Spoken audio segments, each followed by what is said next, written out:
جی بالکل، اس وقت میں دریائے سوات کی پرخطر لہروں پر مقامی کشتی میں موجود ہوں اور یہاں پر میرے ساتھ محمد ہلال موجود ہے، جنہوں نے دریائے سوات میں ڈوبنے والوں کو بچانے کے لیے اپنی زندگی وقف کر دی ہے۔ وہ ہمارے ساتھ موجود ہے، ان سے جانتے ہیں کہ انہوں نے ابھی تک کتنی جانی جانوں بچائی ہے اور کتنی لاشوں کو انہوں نے نکال دیا ہے۔ اور اب تک 300 سے اوپر لاشیں نکال چکا ہوں اور ہمارے اپنے تقریباً 50-60 بندوں کو زندہ بچا لیا ہے، اور 5-6 بھائی ہے، ہمارا اپنا ایک ٹیم ہے، 5-6 کشتیاں ہیں اور تیار کھڑے ہوتے، جب بھی کوئی نہ خوشگوار ہوا کیا ہوتا ہے تو ہم تیار کھڑے ہوتے اور نکلتے ہیں۔ دوسروں کو آپ کیا پیغام دیں گے؟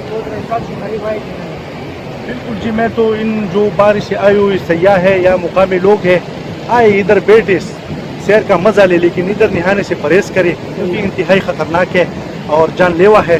تو لہٰذا میرے تمام دوستوں، تمام سیاحوں اور مقامی لوگوں سے درخواست ہے کہ دریائے سوات میں نہانے سے پرہیز کریں۔ بہت شکریہ۔ آپ نے محمد ہلال صاحب کی بات سنی، وہ کہہ رہے ہیں کہ انہوں نے سیاحوں اور مقامی لوگوں کو پیغام بھی دیا کہ وہ دریائے سوات کے کنارے بیٹھے اپنی موج مستیاں کریں، لیکن دریا کے پرخطر لہروں سے نہ کرے تاکہ قیمتی جانے جو ہے نا وہ جانے سے بچ جائے۔